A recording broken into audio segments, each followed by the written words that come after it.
Collector महोदया से निवेदन है, माननीय मुख्यमंत्री जी का पुष्पगुच्छ के साथ स्वागत करेंगे आज के इस शुभ अवसर पर उनका आगमन।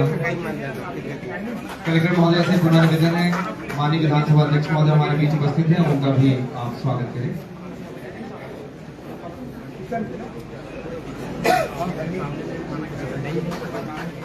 आपसे पुनः निवेदन। ये जो नज़ारा आप अभी स्क्रीन पे देख रहे थे और अभी भी जो हाफ स्क्रीन पे चल रहा है, ये छत्तीसगढ़ के बेमेतरा के सर्किट हाउस का है। प्रोटोकॉल की अवहेलना का ऐसा नायाब उदाहरण, ज़बरदस्त दृष्टांत कहीं पर भी नहीं देखने में आया, जबकि कोई मंच ऐसा हो जिस पे विधानसभा अध्यक्ष मौजूद हों, जिस पे केंद्रीय राज्य मंत्री मौजूद हों, जिस पे मुख्यमंत्री मौजूद हों, उप मुख्यमंत्री मौजूद हों, मंत्रिमंडल के 2 वरिष्ठ और 2-3 सदस्य और मौजूद हों और उनका स्वागत अधिकारी सामने से पुष्पहार या पुष्पगुच्छ से नहीं कर रहे हैं, बल्कि पीछे से आ रहे हैं, अतिथि खड़े हो रहे हैं, पीछे घूम रहे हैं, गुलदस्ता ले रहे हैं और फिर बैठ रहे हैं। ये इकलौता दृष्टांत, इकलौता उदाहरण दर्ज हुआ है बेमेतरा में और यही वो नज़ारा था, यही वो हरकत थी जिसने बेहद शांत, बेहद सरल, बेहद विनम्र, बेहद सौम्य व्यक्तित्व के मानक जो माने जाते हैं, ऐसे डॉक्टर रमन सिंह को नाराज़ किया। उसी कार्यक्रम में इसी स्वागत के विचित्र व्यवहार के ठीक बाद डॉक्टर रमन सिंह ने माइक लिया और अफसरों को फटकारा। जो कुछ उन्होंने कहा वो ये है, देखिए उसको। जिला प्रशासन को विशेष बधाई देना चाहता हूँ। बेमेतरा में 1 साल रहा हूँ, 1 साल करीब। मुख्यमंत्री जी बेमेतरा में हैं। मुख्यमंत्री जी की गरिमा के अनुरूप ये कार्यक्रम नहीं है। कलेक्टर को, एसपी को मैं साफ साफ शब्दों में कहना चाहता हूँ, ये तरीका नहीं है जी कि मुख्यमंत्री जी का पीछे से स्वागत किया। इतना भी जानकारी शायद उनको नहीं है कि चीफ मिनिस्टर और 2 डिप्टी चीफ मिनिस्टर यहाँ बैठे हैं, मंत्रिमंडल के साथी बैठे हुए हैं। आप 2.5 घंटे में वैकल्पिक जगह नहीं ढूंढ पाए और इतनी नकारात्मकता की बताने के बाद भी उस जगह में जाने को तैयार नहीं हुए। मैंने तो इतने लंबे राजनीतिज्ञों ने 15 साल मुख्यमंत्री था, इस प्रकार की व्यवस्था नहीं देखी। शायद अब सीख जाएंगे, आज से सीखेंगे कुछ। ये नहीं बोलता तो नहीं सीखते, इसलिए मुझे बोलना था, इसलिए मैं बोला। मैं समानता ऐसे मौके पे बोलता नहीं, मगर चूंकि आज मुझे लगा कि मुख्यमंत्री यहाँ बैठे हैं, पूरा मंत्रिमंडल बैठा है और उसके बाद भी गंभीरता नहीं। डॉक्टर रमन सिंह ने यही कहा कि ये कार्यक्रम जहाँ खुद मुख्यमंत्री मौजूद हैं, उनकी गरिमा के अनुरूप ये कार्यक्रम नहीं है। ये तरीका ठीक नहीं है कि मुख्यमंत्री का पीछे से स्वागत किया जाए। इतनी भी जानकारी प्रशासन को नहीं है क्या कि मुख्यमंत्री और 2 डिप्टी सीएम और मंत्रिमंडल के अन्य सदस्य यहाँ बैठे हुए हैं? 2.5 घंटे तक बैठक की जगह नहीं खोज पाए एसपी और कलेक्टर। डॉक्टर रमन सिंह साहब ने ये कहा कि इतनी नकारात्मकता की बताने के बावजूद भी दूसरी वैकल्पिक जगह नहीं तलाशी गई, नहीं खोजी गई। डॉक्टर रमन सिंह ये बोले कि इतने लंबे राजनीतिक जीवन में, जिसमें मैं 15 साल तक मुख्यमंत्री रहा हूँ, इस प्रकार की व्यवस्था कभी नहीं देखी।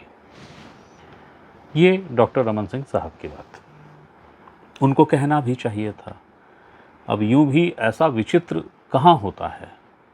मैंने बताया ना, कोई मंच ऐसा जिसमें विधानसभा अध्यक्ष स्वयं हों, केंद्रीय राज्य मंत्री बैठे हों, मुख्यमंत्री बैठे हों, 2-2 डिप्टी सीएम बैठे हों, उनके अलावा मंत्रिमंडल के अन्य सदस्य बैठे हों और कलेक्टर और एसपी पीछे से गुलदस्ता दे रहे हों कि साहब ये गुलदस्ता से हमका स्वागत कर रहे हैं, खड़े हो जाइए।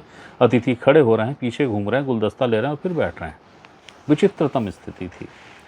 डॉक्टर रमन सिंह जी को बोलना पड़ा और वो बोले भी। हालांकि जब डॉक्टर रमन सिंह साहब ने ये बात कही तो ये वीडियो जो है अगले दिन वायरल हो गया तो कांग्रेस ने मौका नहीं चूका और उसके बाद तंज भी किया, हालात पे दुख भी जताया और मौज भी ली। भूपेश बघेल कांग्रेस के राष्ट्रीय महासचिव, पंजाब के प्रभारी, पाटन के विधायक। उन्होंने सोशल मीडिया अकाउंट पे इसको लेके पोस्ट किया वीडियो के साथ, जिसमें डॉक्टर रमन सिंह साहब नाराज़ हो रहे थे और उस पर लिखा कि डॉक्टर साहब का गुस्सा बता रहा है कि सरकार की सेहत खराब है। भूपेश बघेल जी ने आगे लिखा कि लेकिन दिक्कत ये है कि डॉक्टर साहब परहेज मरीज को बताने के बजाय तीमारदार को बता रहे हैं। वैसे विधानसभा अध्यक्ष जी जिस प्रकार मुख्यमंत्री के सम्मान की रक्षा कर रहे हैं वो देखना सुखद है। ये क्रम पीसीसी चीफ दीपक बैच की ओर से भी जारी रहा। अपने सोशल मीडिया अकाउंट पे उन्होंने भी वीडियो को शेयर किया और उन्होंने लिखा कि सरकार दिल्ली और नागपुर से चलेगी तो ज़मीन पर हश्र यही होगा। उन्होंने कहा कि पानी जब सर से ऊपर गुजर जाता है तो बोलना ही पड़ता है, और ये तो हम पहले से कह रहे हैं कि ये सरकार बिल्कुल भी सही ढंग से नहीं चल रही है।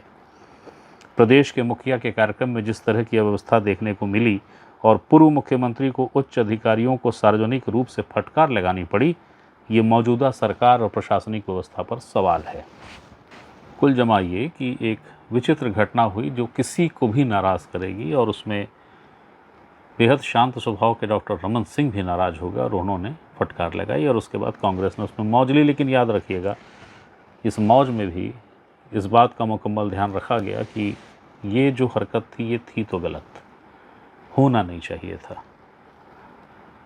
भूपेश बघेल जी के शब्द याद रखिएगा। उन्होंने लिखा कि वैसे विधानसभा अध्यक्ष जी जिस प्रकार से मुख्यमंत्री के सम्मान की रक्षा कर रहे हैं ये देखना सुखद है।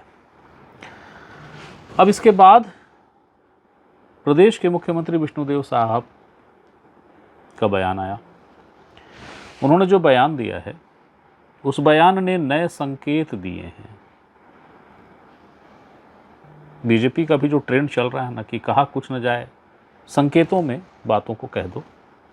कोर कमेटी का आपको मसला याद ही होगा। मैं विष्णुदेव साय जी का जो बयान है, विष्णुदेव साय साहब जी का, उस बयान को उससे अलग करके नहीं देख पा रहा हूँ। तो ज़रा देखिए कि इस मसले पर, इस विषय पर जब पत्रकारों ने उनसे हेलीपैड पर प्रश्न किया कि विधायक सीतापुर का मसला हो या बेमेतरा का मसला हो जिसमें डॉक्टर रमन सिंह को नाराज़ हो गए, आपको नहीं लगता क्या कि प्रशासनिक अधिकारी नियंत्रण से बाहर हैं?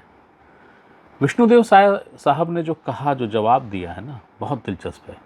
देखिए क्या कहा है उन्होंने। देखिए कल क्या है, कल बेमेतरा में मुख्यमंत्री कन्या विवाह समारोह का आयोजन था जिसमें 23 जोड़ी शादी संपन्न हुई, और उसमें विशेष बात थी कि हमारे जो बेमेतरा के विधायक श्री दीपेश साहू, वो भी एक सामान्य परिवार की लड़की से मुख्यमंत्री कन्या विवाह योजना में अपनी शादी संपन्न कराए, और उनका बहुत धन्यवाद है। उन्होंने समाज को एक मैसेज देने का काम किया है, और जिस तरह से हमेशा होता है बाहर टेंट वेंट लगते हैं और सारा जिस तरह से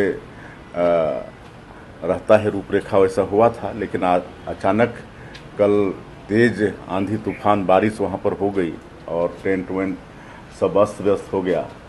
इसीलिए और 23 जोड़ी दंपति को आशीर्वाद देना था, तो विकल्प के रूप में वहाँ का जो पुराना विश्राम गृह है उसका एक बड़ा सभा कक्ष है, और बाद में ये सुझाव आया था कि वहाँ माहेश्वरी भवन है जो उससे भी बड़ा है, लेकिन चूँकि समय भी ज़्यादा नहीं था और कलेक्टर हमसे भी पूछी कि सर क्या मतलब करें, एक पुराने विश्राम गृह का सभागृह है, आप कहीं तो वहाँ कर देते हैं। फिर वहाँ आयोजन हमारे कहने से ही उसने की, और फिर माहेश्वरी भवन का ऐसा था कि उसमें थोड़ी समय भी लगता, तो इसलिए वो नहीं हो पाया। लेकिन फिर भी इस पूरे मामले को हम कमिश्नर को बोले हैं कि इसकी वो इंक्वायरी करें। अब पूरे परिदृश्य को फिर से हल्का सा रिप्ले कर लीजिए। एक विचित्र कार्यक्रम हुआ जिसमें प्रोटोकॉल की सारी मान्य व्यवस्थाओं की खुली अवहेलना हुई, जिस पे कोई भी आपत्ति करता, क्योंकि उस मंच पे केंद्रीय राज्य मंत्री बैठे थे, विधानसभा अध्यक्ष बैठे थे, मुख्यमंत्री बैठे थे, दोनों डिप्टी सीएम बैठे थे, मंत्रिमंडल के अन्य सदस्य बैठे थे। उस मंच से उसी समय उसी वक्त डॉक्टर रमन सिंह ने आपत्ति जताई। ये क्या व्यवस्था है? ऐसी व्यवस्था तो मैंने आज तक नहीं देखी और ऐसा कहीं नहीं होता। अगले दिन विद्वान मुख्यमंत्री विष्णुदेव साय जी कह रहे हैं कि जो हुआ हमारी अनुमति से हुआ, हमारे जानकारी में हुआ। इस बात का जो विष्णुदेव साय जी कह रहे हैं उसको किस स्वरूप में लेना चाहिए? ध्यान रखिएगा, डॉक्टर रमन सिंह साहब की नाराज़गी के बाद जैसा मैंने कहा कांग्रेस ने भी इस पर मौज ली, मगर इस बात पर उनकी भी सहमति थी कि ये प्रोटोकॉल की अवहेलना है और ऐसा नहीं होना चाहिए, ऐसा नहीं होता, इस तरीके से नहीं। ये बात अलग है कि सरकार पर भी निशाना साधा, विपक्ष है तो साधेगा ही। और विष्णुदेव साय जी क्या कह रहे हैं कि हमारी सहमति से हुआ। किस स्वरूप, किस अर्थ में इस बयान को लेना चाहिए? क्या क्या अर्थ निकलते हैं इस बयान के? क्या बोलना चाह रहे थे मुख्यमंत्री जी? क्या बताना चाह रहे थे मुख्यमंत्री जी? यानी कि जो सर्वाधिक विचित्र हो गया है, गजब का विचित्र, सीएम साय के मुंह से इसकी ये कहलवाना कि मेरी सहमति से हुआ, ये कहकर क्या तंत्र ये बताना चाह रहा था कि कोई बड़ी बात नहीं है, वो तो सीएम साहब जानते थे। सीएम साहब के सलाहकार क्या इस बात को नहीं समझ पा रहे हैं कि सीएम साय के इन शब्दों के क्या अर्थ निकलेंगे या कितने अर्थ निकलेंगे, क्या क्या ध्वनित होगा? क्या लगता है? बहुत ज़्यादा मीमांसा नहीं करूंगा मैं कि इन बातों के क्या अर्थ निकाले जाने चाहिए, लेकिन हाँ, मैं एक चीज़ मुझे याद आ रही है कि बीजेपी के इस दौर में, ये जो बीजेपी का दौर है, इस दौर में स्पष्ट कहा नहीं जाता है। अगर कहा भी जाता है तो संकेतों में बड़ा सधे अंदाज में कहा जाता है, सीधे तौर पे कुछ नहीं कहा जाता। कोर कमेटी का मसला ध्यान होगा आपको, कोई बयान नहीं, कुछ भी नहीं। शिव प्रकाश जी ने एक तस्वीर रात को 11:59 पे अपने एक्स हैंडल पे पोस्ट की और लिखा कि कोर कमेटी की बैठक ली गई। तब पता चला कि भाई कई चीर पर जो चेहरे थे अब वो कोर कमेटी के सदस्य नहीं हैं। डॉक्टर रमन सिंह साहब, जैसा कि मैं हमेशा कहता हूँ और वो सच है भी, कि उनके जैसा शालीन, सौम्य, विनम्र राजनेता छत्तीसगढ़ में नहीं है। कहीं पर उनके आसपास आते हैं तो टीएस सिंहदेव आते हैं, बाकी कोई दिखता नहीं। अगर वो नाराज़ हो गए और सारे लोग जब कह रहे हैं कि ये गलत है, ये ऐसा नहीं होना चाहिए, तो मुख्यमंत्री विष्णुदेव साय कह रहे हैं कि मेरी सहमति से हुआ है। आप सब बेहतर जानते हैं, बेहतर समझते हैं, इसलिए इस विषय की मीमांसा आप लोग स्वयं करें कि मुख्यमंत्री विष्णुदेव साय जी की इस बात के क्या अर्थ निकालने चाहिए। एक अहम सूचना थी, एक महत्वपूर्ण जानकारी थी जो आपको देनी ज़रूरी थी, क्योंकि हर सूचना और जानकारी पे अधिकार सिर्फ आपका है, मैं सिर्फ माध्यम हूँ। फिर कोई सूचना हो या जानकारी वो देने आपके सामने फिर हाजिर होऊंगा। तब तक के लिए प्रणाम।